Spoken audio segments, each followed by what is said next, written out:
What's going on, everyone? Hello, and welcome to the XplorHerr Now podcast, where we are pleasure-positive people. Remember, I made that up. Trademark it. It's mine. You can't steal it. Anyway, welcome, guys, to the show. Today is a very special show because we are talking about ourselves. We're going to get real intimate and telling you all about our history, our struggles, and just our lives. So welcome to the show, and let me introduce you to the crew. First, I have the founder, the owner, the inventor, Dwight Sutton. Dwight, what is going on, my man? Hey, man, how you doing today? Hi, everybody. I'm just thankful to be here.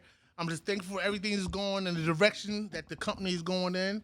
I just want to take the time today and just really go into the intimate aspect of how I got here along with my team. And speaking of team, we have the lovely and dangerous Ariel. Ooh, dangerous. I like that. That should be part of my intro all the time. What is up, everybody? I'm super happy to be back. Happy Sunday. I hope everyone's feeling good today. You guys are feeling real good. I wonder why. We're going to keep that a secret. Lord. Like Jesus. That's true. All right, guys. So today we have a very special show. We're going to be talking about us, essentially us. You know, like I mentioned earlier, everything that we all have gone through personally. What led us all here at this crossroads known as XplorHerr.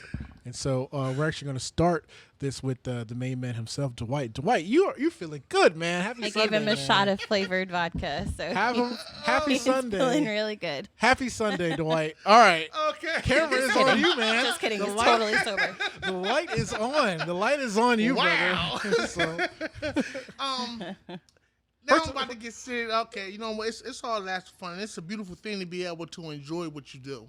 But I'm about to tap into something because, like today, you know, I mean, this whole week been a trying time because I'm looking at how it is to be able to get to the point where success is truly being prevailed monetarily. And I look at where I'm at today and where I came from.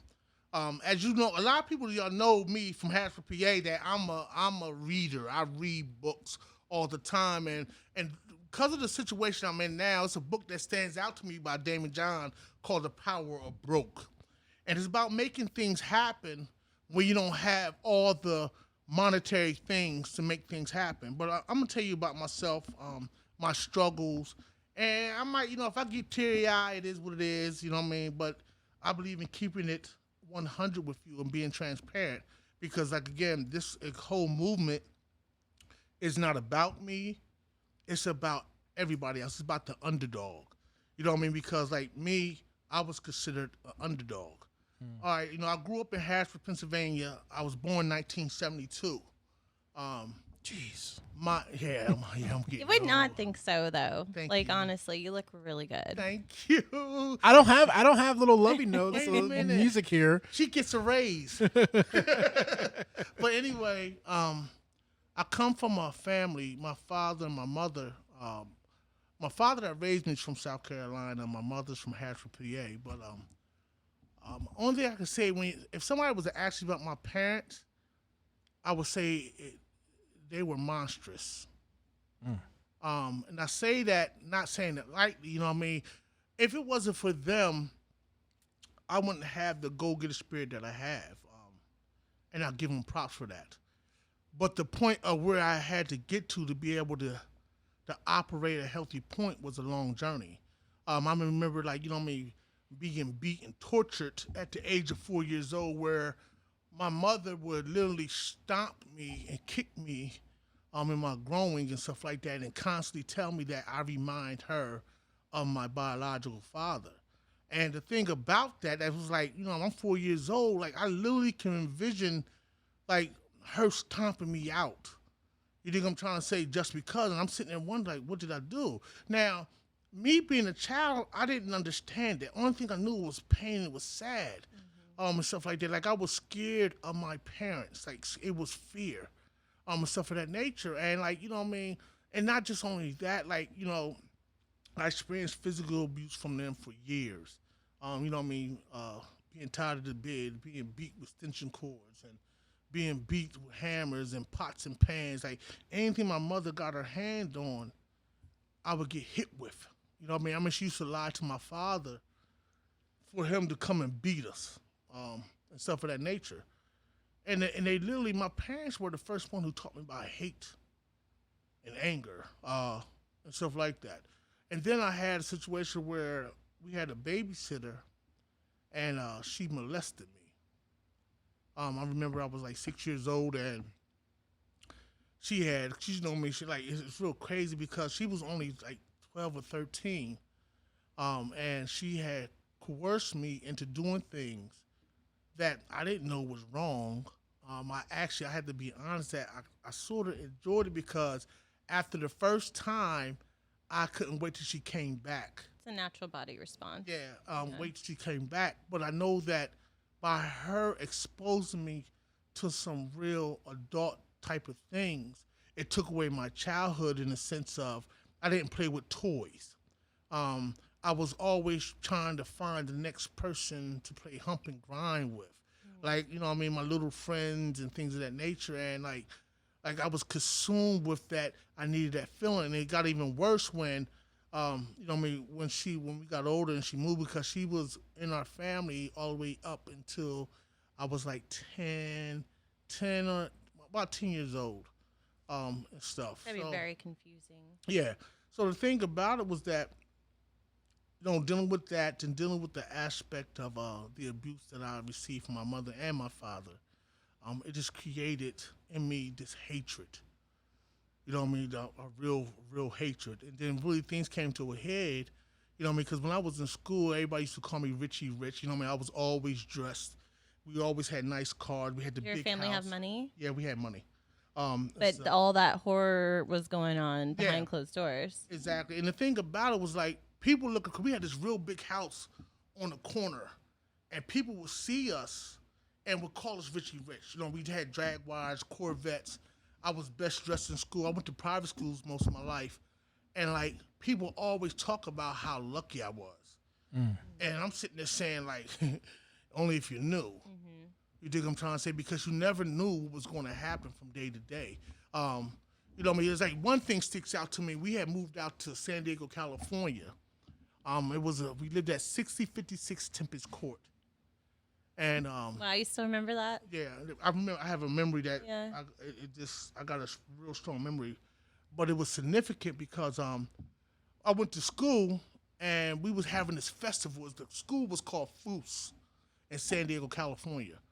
Not Foose, it was called Valencia Park Elementary. And what about this was that we was having this festival. So this young girl and my little school friends chased this young girl. Well, I caught her and I pushed her down. And the other young boys was touching her and this and that, and I didn't even touch her. So the teacher came, and I remember I ran. So the teacher met me at the classroom, and then she pulled me out, and then I remember her taking me to the office. And then she called my mom and told my mom that I did things that I didn't even do. And I knew that I was gonna get it.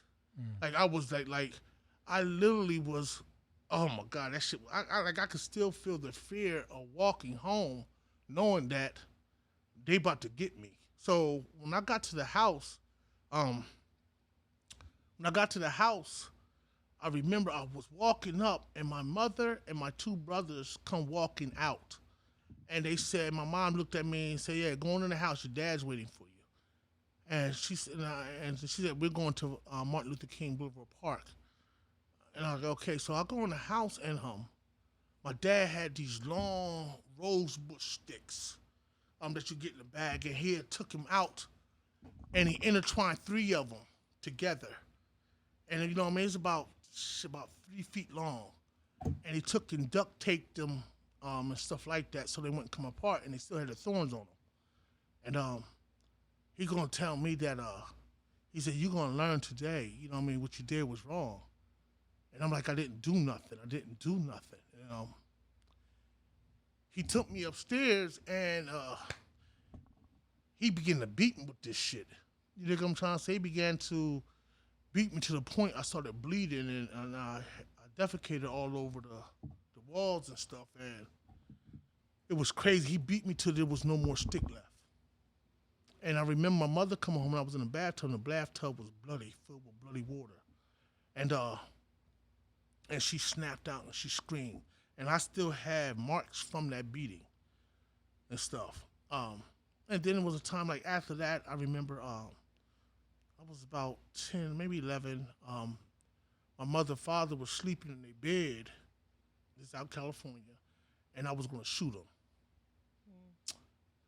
What child would have that much hatred and anger that he would think about doing what he's about to do? And I remember going to my mother and father's room, and I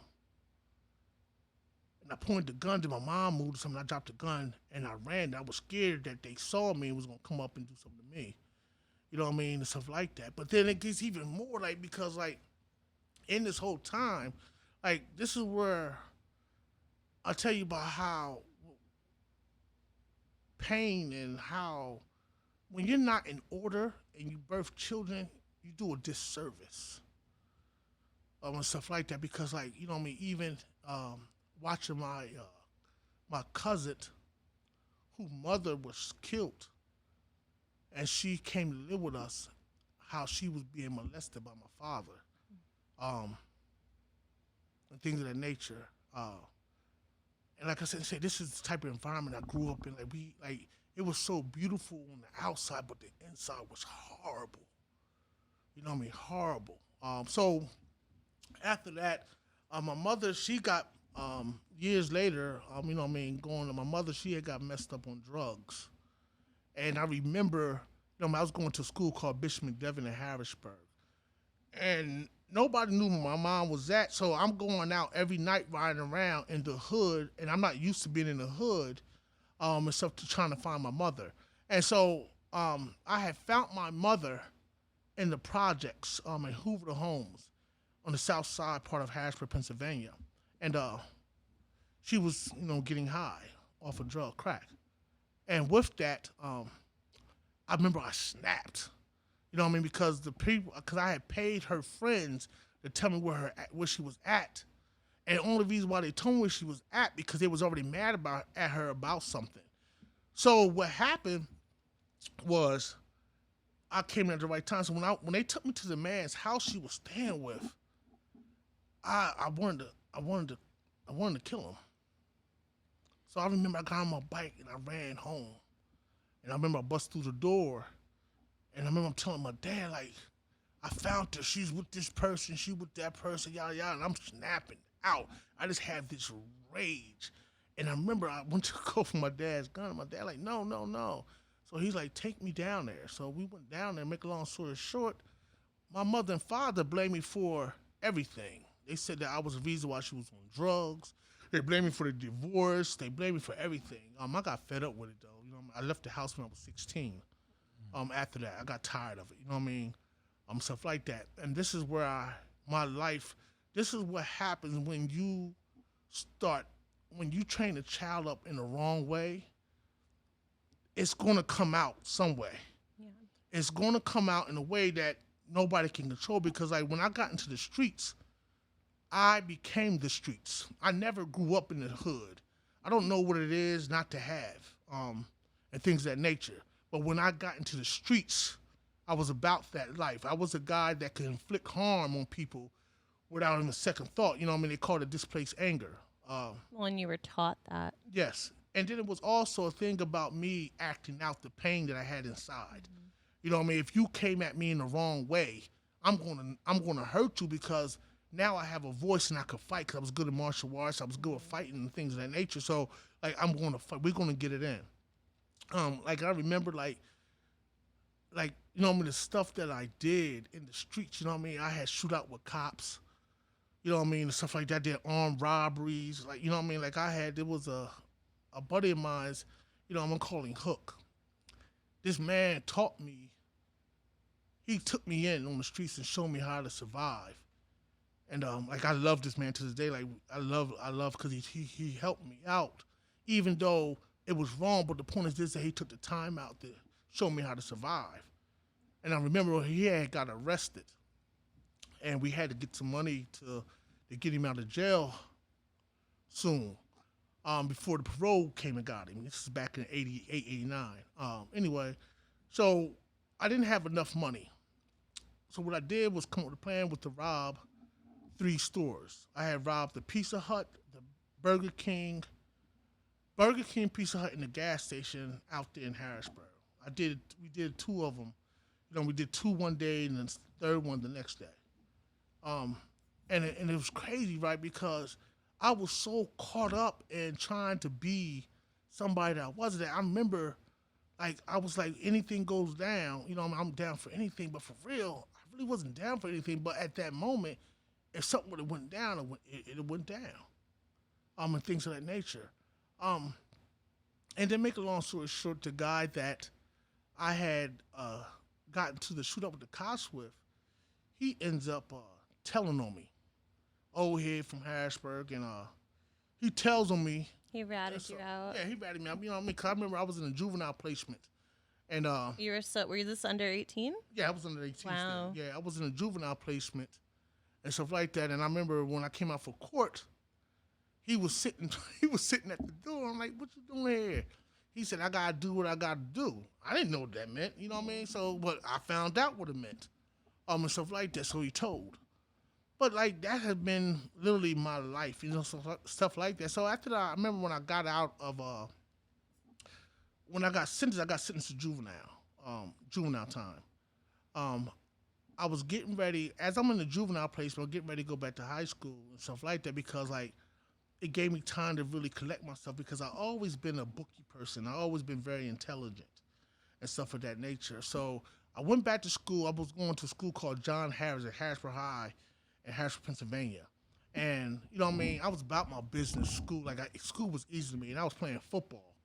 And I was real good in football. Like, real good in football. Like, I loved it because I loved the contact. I love hitting people. Bet that got a lot of your anger out. Yes, it did. I loved it. You know what I mean? I loved it. So I was really good in that. But, like, at the same time, I never had support from none of my family. As I look over my life, I never had support. No, I had uncles and everything that you would think would hear about their nephew playing ball, and at the level I was playing ball at, that there'd be a support system. But it wasn't meant for me to have that. I got told, times that, I remember I was nominated for the All-Star game in Pennsylvania, and I remember I hurt myself, and they had asked all these people, out of 10,000 people in the stands, was there anybody to go to the hospital with Dwight Sutton? There was nobody to go to the hospital with me. You know what I mean? Like, I had to always deal with that feeling of always being not worthy enough. You know what I mean? Like, not worthy. I was worthy enough as long as I could pay the way for something. But when I needed you, I wasn't worthy enough, and everything. And then at the same time, you know what I mean, going through whatever I go through, I had my elementary sweetheart at the time. You know what I mean? We got together. Her name is Sharice. We got together when we was 14 years old. And, like, she was with me through all this time and stuff like that. But, like, when I tell you that I took her through a lot of things because I didn't know who I was. When you dealing with a lot of anger issues, man, when you dealing with a lot of hurt and pain, and you're broken, anybody around you has become a casualty of war. What I mean by casualty of war, meaning that because when you're trying to find out who you are, you're going to make multiple mistakes. And if you're not being directed in the right way, how you find out is going to be wrong. You know what I mean? Like me stealing the streets, me on drugs, just that whole lifestyle. You know what I mean? And like I tell you before, you know, because I don't got all day to tell my story. It's going to be in the book. It's going to be a great book. Yeah. That I dropped the ball as a husband, and I dropped the ball as a father. I dropped the ball as a brother because I had sisters that I was raising because my mom couldn't raise them. And I couldn't beat it like I was supposed to beat her. You know what I mean? Like it was never a physical thing or a verbal thing. It was just the lifestyle that I lived that kept me going back and forth to jail. Like I did 14 years in prison on the installment plan of my life. You know what I mean? Stuff like that. But one thing I'll say about all that was this. I never was a quitter. And this is where I want somebody out there to take hold of. Like, I didn't even tell you everything from me being stabbed up and my head being broken and my face and everything, a bunch of other things that went down, you know what I mean, and stuff of that nature, me being charged with a murder, all kinds of stuff that I've been through I didn't even tap into. But what I want to tap into is that spirit of never giving up. When everybody else gave up on you. You know what I mean? I always knew that I had something great in me, no matter what. I always was that person that always wanted to make a way. Like I had like two sides to me. Like, you know what I mean? I always had that side that I could get along with anybody. Like I got a vicious talk game and stuff, and I'm very considerate. But then I had that other side that was like, it was scary. I call it my dark side. But anyway, I never made excuses for failure. I never blamed nobody for why I did things. I never blame I'm blaming I let my family down. That's on me. I don't blame my wife or anybody. I don't even blame my parents. They only did what they could do. But like I always knew that there was something in me, man, that like I just couldn't tap into it. That let me know that I'm not supposed to be here in the sense of living beneath my means. I've written books. I've written 5 books. I haven't done it with them yet. They're gonna come out later on. I always had something going on. I had my own trucking company. I always had great jobs. I always obtained things and I throw them away through my addiction, and things of that nature, or going to jail, and stuff of that nature. But like I always come out fighting. Like you hear people sit and complain. One of the worst things I always hate hearing blacks say is a white man is holding me down.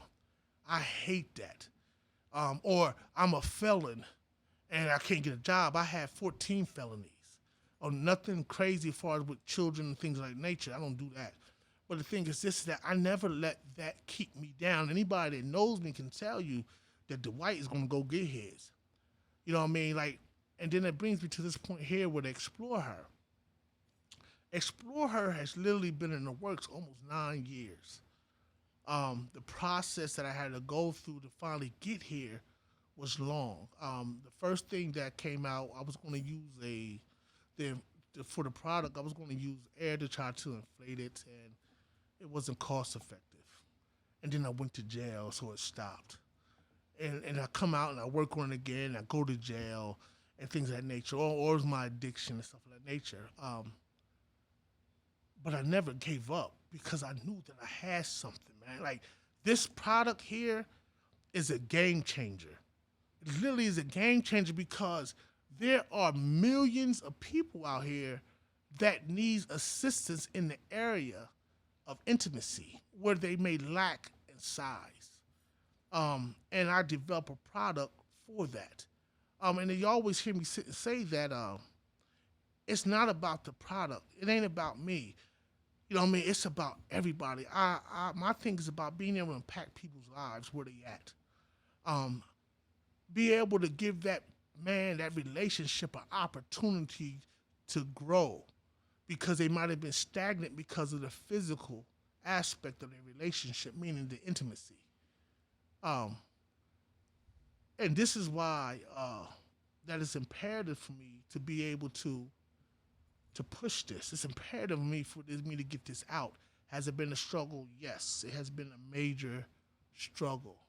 But the struggle is coming to an end. I have 2 major investors talking of investing in a company and things of that nature. I'll get that going. But, you know what I mean? And I know it's not about if it's going to happen, it's about when. But what I want to talk about is this, before I end, is that when you know you're going in the right direction, the powers that be in the universe will put things in your path to let you know that you're going right. Also, when you're about to succeed in an area of life, you're going to have a bunch of turmoil that comes at you. You're going to have a bunch of people to try to tear you down, to distract you, to keep you from going to the goal. And and today I'm able to see that because I had to leave Harrisburg.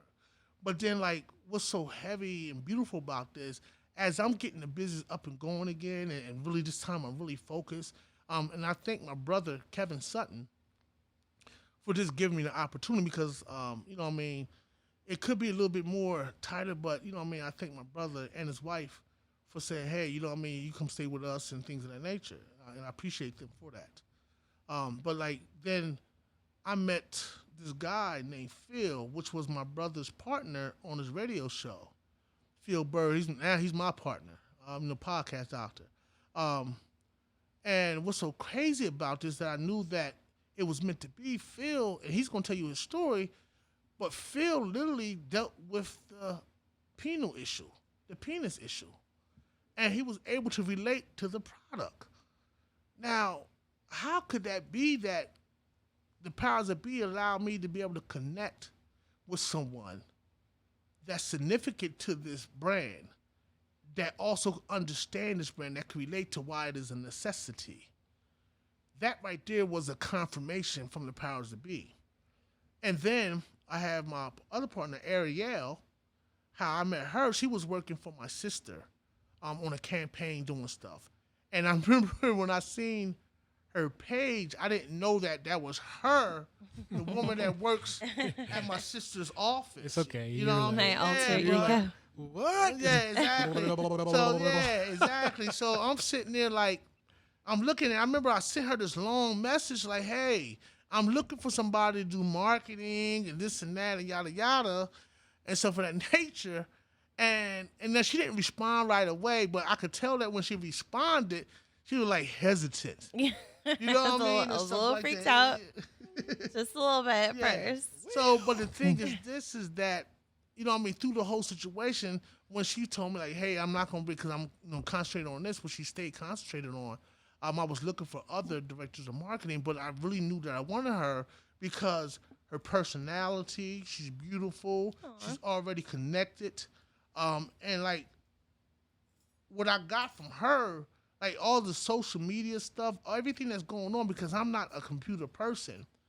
But it's something else. And I know that I'm in the right direction because she came in and she just took over the things that I couldn't do.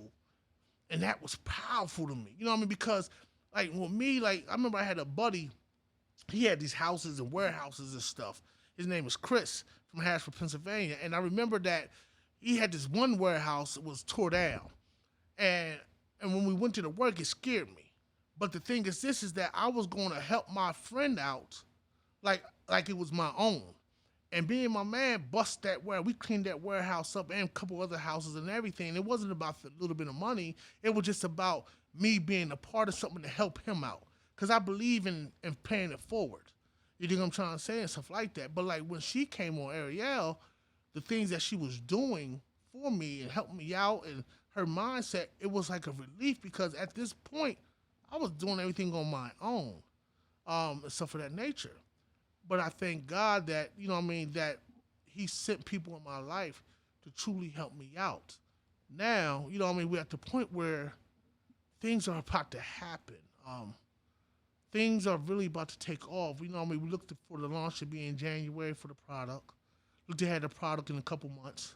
And things of that nature, that XplorHerr is going to be so much bigger than just the product itself.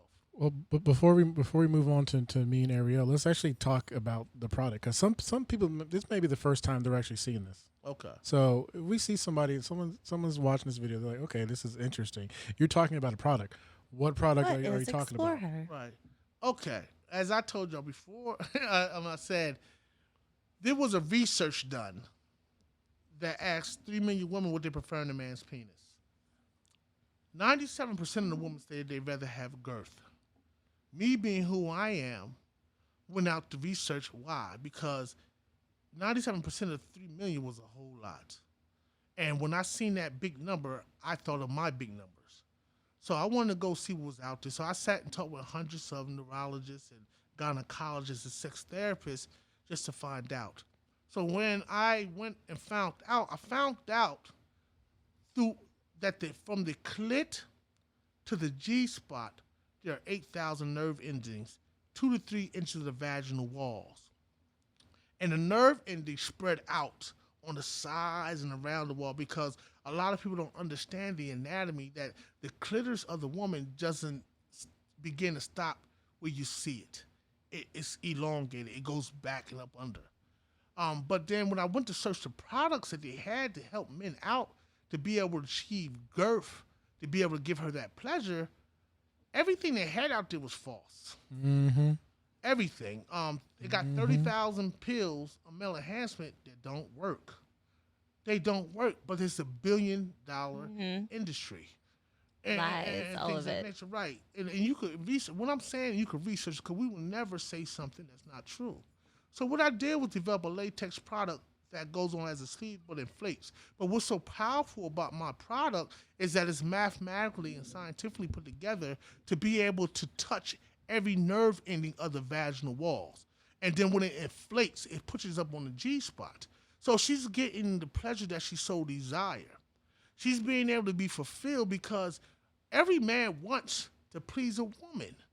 Can't no man sit and say that they don't care about pleasing a woman. If you can say that, you're a cold-hearted person to me. You think I'm trying to say? Even a one-night stand, I want to make sure she's done right. You know what I mean? Keeping that 100 with you. Even in with relationships, you want to be able to please your partner. And one of the things that I see, there's like an 8% divorce rate that happens in married couples because not being pleased in the bed. Mm-hmm. You think I'm trying to say? So my thing with the whole XplorHerr thing was about being able to create something that would level the playing field as far as in the male enhancement.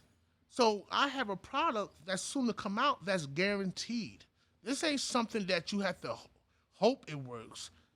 This is something that you have to wait around and work because it's instantaneous when it inflates. This is something that's guaranteed to tap into everything that's going to give her the pleasure that she so desires. And so where would they be able to purchase it and when it comes out? When it comes, it's going to be e-commerce on the website. We're going to have some stores. It's going to be in multiple areas of purchases, you know what I mean, stuff like that. Can I tell everywhere right now? No, because remember, this is bigger than me. Yeah, but hopefully they can buy online and in stores eventually. No, they will be able to buy online, guaranteed, and then they will be able to in the stores and stuff like that. And then, but what's so powerful about this? I had a major condom company, and I remember I went out to see them, and I was giving them a presentation for XplorHerr because I wanted to get partners. And I remember in the middle of the presentation, this major condom company that everybody gets stopped me and said, I will give you $250,000 right now for everything. You know what I mean? And this was the concept. And I told them no. Because if they was willing to stop me in the middle of a presentation and jump on it like that, I knew that I had something really major. I knew I was onto something. And then not only just on that, a couple people that I met after, I have a guy that, you know, I'm not at liberty to say his name. You know what I mean? He's major in the entertainment industry, major guy that wanted to become a part of the company also. You know what I mean? And I have some major people coming at me, but it's about, you know what I mean, the time, you know what I mean, and having things in order. Because, like, as I say, this product is bigger than me. This is international. As I said before, I'd say I know I'm going to be rich. I know I am. I don't have a doubt with that. But it's not about me. The money that I'm going to be able to make off of this is going to be able to help impact my family and leave a legacy and be able to impact the people from my neighborhood. Because I've done so much damage in my neighborhood, and I really want to go back and impact it in a great way. So basically, that's it. And, you know what I mean? Like, we're going to be having a crowdfunding campaign coming up soon. And I'm going to need everybody, once we start launching things, to go ahead and I can share this video. Share the podcast, share the website. Engage us. You think I'm trying to say? This ain't all about me. You know what I mean? Like, I don't mind paying it forward at all. And anybody that knows me out there know how I get down. You know, I'm all about empowering others. You know what I mean? Now I'll be in a position to really empower and stuff like that financially. So I need all my people, you know what I mean, especially that knows me in Harrisburg, like, you know what I mean, you get this, like, you make sure this go viral. You make sure you push this. You know what I mean? You don't have to know me to be able, because we all been through struggles. You don't have to know me to do something. And to support the movement. Exactly. It's about the movement. Like, I've been where y'all was at. I know what it feels like. Mm-hmm. Y'all know what it feels like to be abandoned, to be counted out. You know what I mean? Stuff of that nature. You know what I mean? And you know how it feels when you're able to achieve the things that you need to achieve in order to be in the place where you need to be at. Well, my situation it's going to be on a grand scale, and I look forward to the challenges that come. But like I said, it's all a process. And with that, I thank y'all for allowing me. I thank everybody. I swear, I thank y'all for the engagement on my fan page. I thank y'all for signing up on the website and things of that nature. Also, if you believe you could be a brand model for the product, go onto the website, and you go onto the website and you register. Put it on my application for brand models, and you can upload your pictures. I also, before I end too, I need to talk about my homie. Her name is Sharonda Diggs of Diggs Media. Hey, Sharonda. And stuff. When I say that, my homie, she helped me out. She's the one who developed the website. She's the one that's really because she's a super brain, and I love her for giving what she has given to me. Because without her, I really don't know far as when it comes to this web stuff, it would have been too much right now. But she's another one part. She's my CIO. The website is beautiful, so go and check it out. Yes. www.XplorHerr.com. Right. And again, and I'm gonna end this a guy that you're about to hear from, Phil Bird, the podcast doctor. I thank him also because he's doing things, man. You know what I mean? Out of his time, and he's coming together because he believes in the vision. You know what I mean? I call him the voice. You think I'm trying to say? Y'all Voice know him like as better. The voice. You know what I mean? He needs a haircut, but still he's the voice. You know what I mean? And the thing, this wouldn't be happening if it was not for him. So I'm not an island on my own. I wouldn't be here if it wasn't for the people that are in my life who believe in the vision, and stuff like that. And it's an overwhelming feeling to know where I come from, where I'm at, because you know what I mean. I literally should be dead. Some people talk about, I should have died, but I literally should be dead. I did a lot of things, you know what I mean, and got involved with some real heavy stuff. But with that, on a good note, as I sit and say, sign up on the fan page, go to the website, put your email in so we can register. send you information and stuff of that nature. Also, like I said, we're going to have a crowdfunding campaign going on to push the product even more, to get it out the way, and we need all your support. But I need my people, and I'm saying to my people that know me in Harrisburg, we always talking about being there for each other. This is an opportunity to show that. You know what I mean? And believe me, it will be returned back to you. All righty. Good. Well, Dwight, I appreciate the love. I appreciate the both of you. You guys both do an amazing job, especially you, Ariel, on the website and our Facebook and social media, because I don't know half the stuff. I mean, it took me 10 minutes to figure out how to add me as an admin. So We all have our strengths. I make it sound good and look good. That's what I do. Yeah, and that's huge. I don't know how to do any of this stuff. Yeah. So we are talking about our lives and our story here. So, my story isn't as deep as Dwight's, but it does root itself into the theme of feeling inadequate, as Dwight stated earlier. Mm-hmm. And so when it comes to me, I've been always the goofy, funny guy for forever. I've always been considered as a teddy bear or a gentle giant, as some people would say. I've been this size since I was 12, right? And so that really didn't get me a lot of dates, honestly, because I was bigger than the girls I like's fathers. And so it's a little bit intimidating. And girls are dumb at that age. We don't really know. We don't know the right thing to look for. No, and trust me, I was kind of a nerd too. I still am, but I'm not. Girls, those are the guys you want. Go for the nerds. But so I didn't. I'll say that I didn't have that much experience. So dating, being with women, and all that jazz. But to bring it back to the point of feeling inadequate,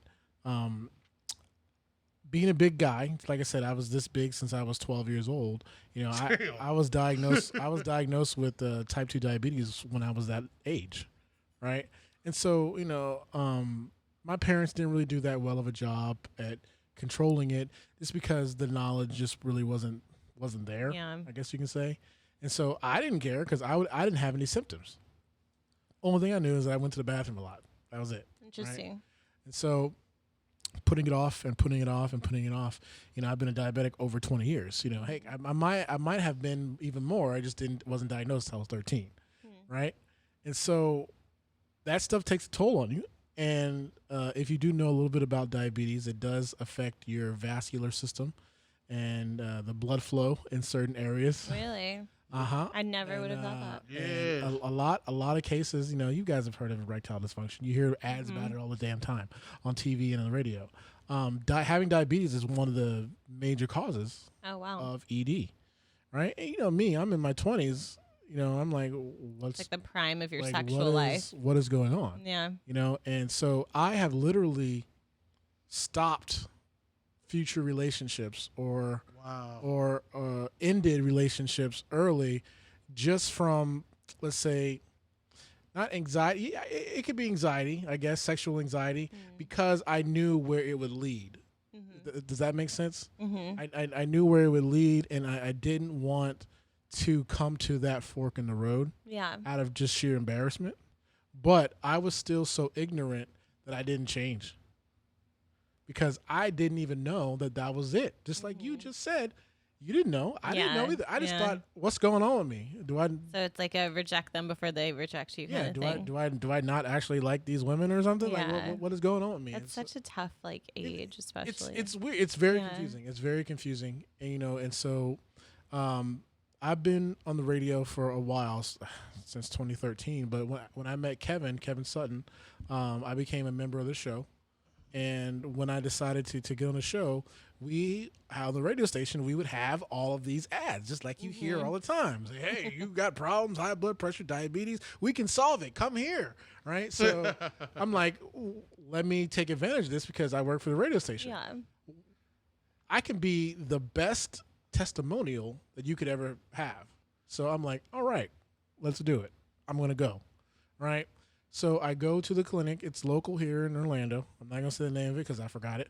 But I go to the clinic, and I'm like, okay, I tell them what's going on. You know, we already set this up, right? So I go there for my exam, and I get seen. You know, they do an ultrasound on my thing, and, you know, they tell me, oh, you have a blood flow issue.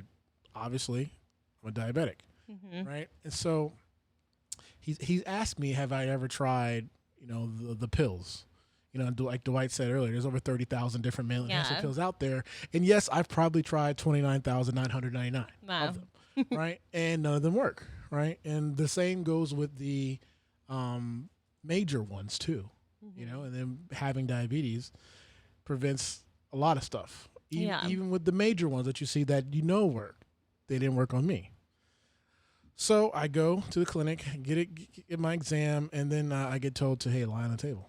All right, we're gonna give you a sample of our product. We're so confident in this that it will work. We're gonna give you $5,000 for one. And they gave it to you for free? They gave it to you for free. Wow. But first they gave me a sample right then and there. Yeah.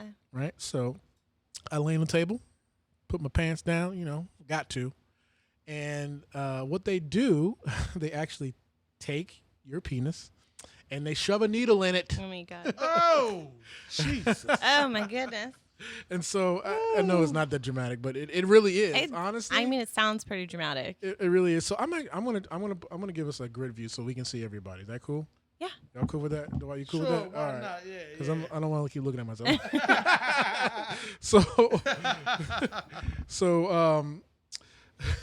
So I go there, drop my pants. They stick a needle in your penis, and you have to be very careful. The reason why you have to be very careful is because we have veins there. Yeah. Right? You have veins, and you don't want to Sensitive. hit a vein because that would cause a lot of problems. Oh, my goodness. And I'll tell you what's in the formula. So the formula essentially makes it so the blood doesn't return back to your body. Okay. So essentially, your penis becomes a hub of blood, and that's how you achieve the erection. Okay. And the erection will last as long as depends on how the strength of the medication you got. So anywhere between 30 minutes to 2 hours, right? And it's like an uncontrollable erection. Yeah. Like you can't. Like it's just there. It's not because you got aroused. It's just there. It's just there, right? And so I'm standing up. I'm getting a little overwhelmed because I'm like, oh my god. What are you gonna? It's happening. well, no. I'm like, it's happening. This is real. I'm like, yes. But then at the same time, it's like, what are you supposed to do with it? Look, I was so happy that it was working Yeah. at the time. I didn't care how it had to be distributed. You know what I'm saying? Yeah. Okay. Right. And so, I'm there. I have one, if you know what I mean, and I get really dizzy, like very dizzy, So to scary. the point of I'm going to black out. And so I'm like, whoa, okay, I have to sit down. I don't know Thank goodness. what happened. Yeah. And Dwight knows it's very hard to sit down with an erection. Yes, it And is. so I'm like, I feel very, very strange. And then I'm like, and then my stomach decides that it's going to have a concert right then and there. So Blue Man Group, if you know what I mean. Bubble guts. Yes. And so I'm like, yo, what the hell is going on here? So I go to the bathroom, run to the bathroom with an erection, pants down. I go. I get to the bathroom. I mean, Luckily, it's not funny, but luckily it's a private restroom, so I'm cool. And all men know it's very hard to sit down in the toilet with an erection as well. Oh my goodness. And so I proceeded to have the worst ever. You already know, right? And Yeah. so I was willing to go through this just to be able to please my partner, Yeah. because I know how important It's important for you That too. is. Yeah. that is. And so I took it home. I tried it again because I didn't know if it was just a fluke, and the same thing happened. Right? Turns out I'm allergic to some the cocktail that they have, so I couldn't use it. Right? Yeah. And so a few years later, I've been working. Obviously, I've been working on my diabetes and stuff. That's the main cause of it. So you guys need to get your health checked out. But when I met Dwight and he told me about what XplorHerr was, my mind was literally like, oh my God, this could help so many guys that have been in my situation so much. Right. And that's where I felt the connection with him. Not just because he's one of my best friend's brother, but I felt that he knew how I felt, feeling inadequate. Right. It's gotta be nice. It's gotta be nice being able to talk to somebody else about that stuff. Let's listen. Uh-huh. I'm not inadequate. No, I'm talking about the feeling of the being feeling, inadequate. Okay, yeah. Okay, we outside. That's my mind with this. I apologize. Okay, back to what he was saying. Yeah, the I can feeling, fit the lifestyle. the feeling. It's gotta feel good being able to openly Yeah. talk to somebody about stuff like that. 'Cause Yeah. it's not like something you can bring up in casual conversation. No. And so once I found out what XplorHerr actually was, I wanted to be a part of this because I feel like this can help so many people in the future, and so many people, so many males, and just be able to, because we as a society are meant to be macho, tough, not supposed to show weakness, not supposed to do any of that crap. But that's not who men really are, right? Right. We are sensitive. We do have emotions. Yes. We do cry sometimes, especially when Normalize when our it, when our people. football team loses. Normalize male emotions. And so when he told me exactly what this was and how it works, I'm like, wow, this is remarkable. This is life-changing. This is life-saving. Because think about, I'm going to go to an extreme here. I'm sure there have been some guys who have ended their own lives because they have felt inadequate. Oh, yes, it is. And so just think about if we had that then. This could potentially not only save guys, sexual history, not only save marriages. This could not only save men's actual lives. Yeah. I know we're talking on a grander scale here, but That's when you do true. think about it, Yeah, absolutely. the way America is, we are a sex-driven nation. Yeah, we are. Right, and the fact that what drew me to XplorHerr is the fact that this is not a raunchy product. This isn't about smut. This isn't about garbage. right. This is about health. Right. This is about wellness. Yes. This is about catering to the individual who have been in my situation and have felt inadequate. And our platform here as a group, we are here to help you. We have all dealt with our issues, but we are all here to be a conduit for you especially if you have issues, that's why we created the relationship enhancement tool group. Right. Right. Yes. So, Safe space. it is a safe space. And so if you are feeling What? It's a safe space, but it's a space. It's definitely a space. Ooh, it's a space, boy. It'd be a lot of stuff going on, so you better join up. It's definitely a space. And so, what this tool, and, we've stated this before, that is not a toy. Right. It's a tool, It's a not tool. a toy. And so what this tool is meant to do will change a lot of things for people. It And will. so I really want you all to share this information, post it up. Don't feel ashamed to talk about sex. Do you know how hard it is for me to even talk about that? Right? Yeah, I can imagine. So Yeah. if I can do it, you can do it. Yes. Absolutely. And so with that, I do want to thank everybody for watching this video, sharing it, and when we do decide to launch our campaign, please sign up. We'll have perks. We'll have all that stuff for you. This will be revolutionary, so you do want to get in early. So with that said, I got a lot off my chest there. Wow. A lot off my chest. So I want to take this to Ariel and give her the floor. She's waited very patiently. We've done this for about an hour now. So you've waited very patiently. So the floor is yours. Thank you. So first, I personally want to thank you, gentlemen, for being so open and honest and feeling comfortable enough to have these conversations, because I know it's not easy. We definitely need to get to a place where we can normalize male emotion. So it's, I know that it's not normal in our society for guys to be able to openly talk about their insecurities and things like that without feeling like ashamed or feeling they're going to get made fun of or less than. And that's not the case. Like, we need you guys to be open to talk about this stuff. And, we don't just want to hear guys talk about dicks and pussy and this and that. Like, life is not a rap music video. Like, we need. Although I wish it was sometimes. Come on.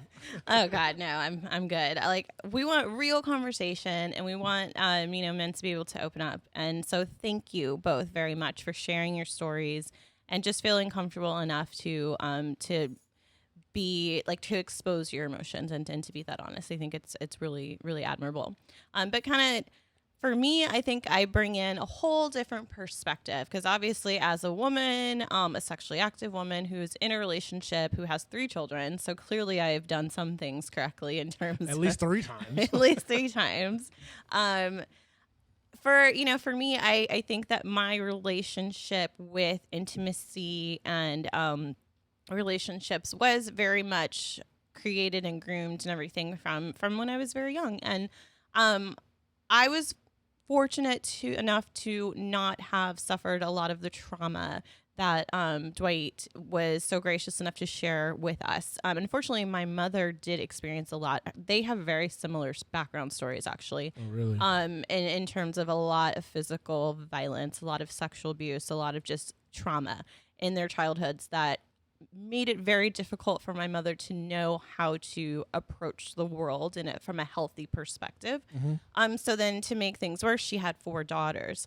So to be a woman who was sort of raised in an environment where you're taught that your body is simply a tool of pleasure, and you're not a valuable person outside of that, to bring 4 girls into the world, it was very scary for her, I think, to want to protect us from all of that, and not really knowing how, not having the proper emotional tools to be able to do that. And so while she was successful in protecting us from the trauma that she endured, she definitely inflicted a lot of trauma of her own. And for me, being the oldest, I was the first one. I always say my mom was my first abusive boyfriend. And she was the first one that made me aware of my sexuality too. And unfortunately, How so?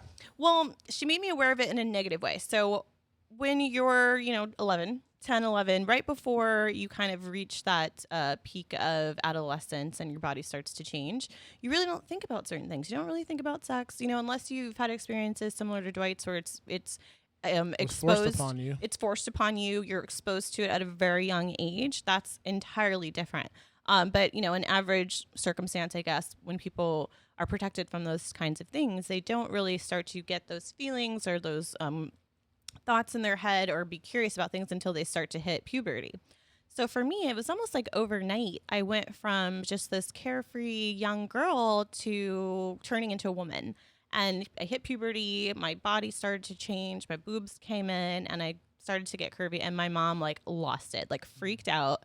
It went from, I could kind of be free to dress how I wanted, to act how I wanted, to now I had to wear baggy clothes. Like, she wanted me to always be covered up, always wearing baggy clothes, always making sure that I was not presenting myself in a sexual manner to the world. Yeah. I had no idea what that meant. I didn't know that all of a sudden I can't sit on a chair with my legs up in the air, or I can't go to bed without my training bra on, or, I can't like wear a t-shirt that's too see-through or something. Things that I never thought about before because they didn't matter. Now they suddenly matter. And I didn't get why. And it's definitely brought to my attention the reason why is because now you're a sexual object. Now you are going to be looked at and viewed in a different way than you were before. Men are going to see you as a sexual object, essentially. And so I learned really young that that's what my body was. My curves, my shape.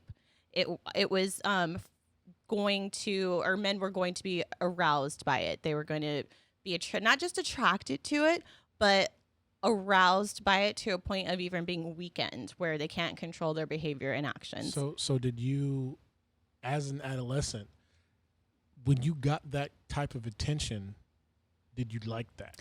The ironic thing is, because my mom was so diehard on preventing that attention, I craved it. So it was almost like I wanted it, learning what boyfriends are and attention from men and what that's like. There's a part of, I think, any adolescent that wants that attention from the opposite sex, especially when you get into high school and all of that, and you want boyfriends, you want girlfriends, you want to have those experiences. And I mean, my mother shut that down. It was like, I wasn't allowed to have boyfriends. I was not allowed to leave the house. I was not allowed to dress a certain way. We were not allowed to watch rated R movies. Anything that depicted sex or any type of intimacy that she felt was too much, say a kiss out of wedlock, things like that. Like, we were not allowed to watch that stuff. And I wasn't even allowed to take sex education in high school. I had to go to the library and read a book while everybody else learned about how to put condoms on bananas. And so in my mom's mind, if it was out of sight, out of mind, I wouldn't think about it.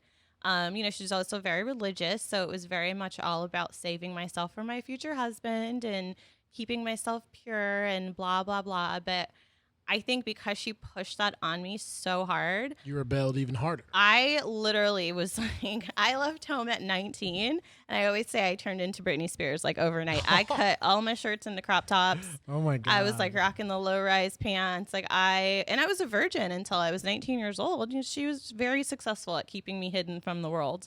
But I also had no skills. I had no tools, no education about how to keep myself safe. How to practice safe sex, how to choose, safe partners, anything like that. So I definitely was not given the tools that I needed. So I got pregnant at 19, pretty quick. Yeah. I literally the first guy.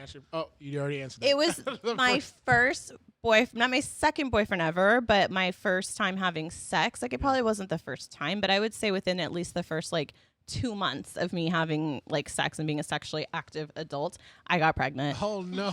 Yeah. And from a very religious background, I also wasn't educated on birth control or prevention methods and things like that. And the idea of, anything related to abortion was so scary to me. Yeah. So I had the baby. I went through with pregnancy, I had the baby. And in so many ways I'm grateful, because I think I was so determined to wild out so hardcore that if I hadn't gotten pregnant, the downward spiral I was definitely gonna go on and I always tell my baby he saved me from myself, because I was being wild for sure. But that I had to learn a lot on my own. I had to learn a lot really quickly. The benefit of that, I guess, is because I was so I wanted to learn so much about myself, about my sexuality, about sex in general. I was very confident about my body and myself, I think, because my mom made it, I think to me, her idea was you're so pretty, you're so, whatever, that you're going to be victimized for sure, So in my head, and she wanted me to constantly cover that up and shut that down. And I remember at once she used to tell me, she told me I was like Jessica Rabbit. She's like, you can't help yourself. It's how you walk. It's how you talk. She said my voice was very breathy, and that I couldn't help my behavior, and I was always going to make myself a potential victim, or I was always going to make men be a tempting device to men, just my natural aura of being. And I was like, cool. I didn't really see that as like I have a weapon. Exactly. I literally weaponized that. Like, I was like, and it's that ass. And it's funny because she made me aware of that. My mother made me aware of that because she was trying to protect me from being victimized. But instead, I weaponized that. I took that and I was like, I'm going to see what I can do with this. So eventually, I ended up in a bad relationship that was very toxic, and I was married. At this point, I had a second baby. And to get out of that relationship, I had to leave him. I had to leave everything behind.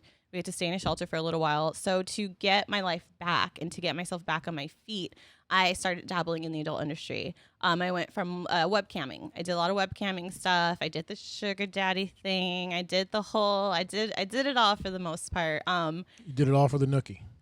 Well, I did it for the money. I know. I'm quoting a bad Limp Bizkit But song. I learned, but I was fortunate enough. I was not one of those girls that got caught up in drugs or the lifestyle or the money. I had a plan. I needed to provide for my kids, and I knew how to use my looks and my body to do that. And I did. And so once I kind of got past the hump where I was able to get ourselves on our feet and get back to where we needed to be, I left that industry behind, started working a normal job. But there's a part of me that I love being a woman. I love being sexual. I love being feminine. And I very, very much celebrate that. And so I discovered the world of burlesque and cabaret, which, if you don't know what that is, burlesque is the original art of the striptease. So before there were strippers that are swinging on poles, there were burlesque artists, burlesque dancers. And I discovered that world. And that became my healthy outlet for my femininity and for my sexuality. And that is something that I still love. I don't do it as often. I used to do 2-3 shows a month. But now I might do one show every 3 months or so. It's a very great outlet for me. I love getting dressed up and feeling sexy and all of that.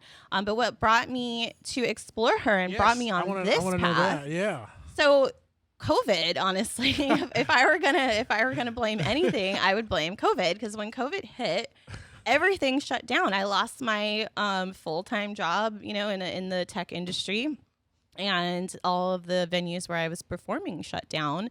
So I went from being depressed and not knowing what I was going to do with my life to saying, you know what, I can't do this. I need to get involved.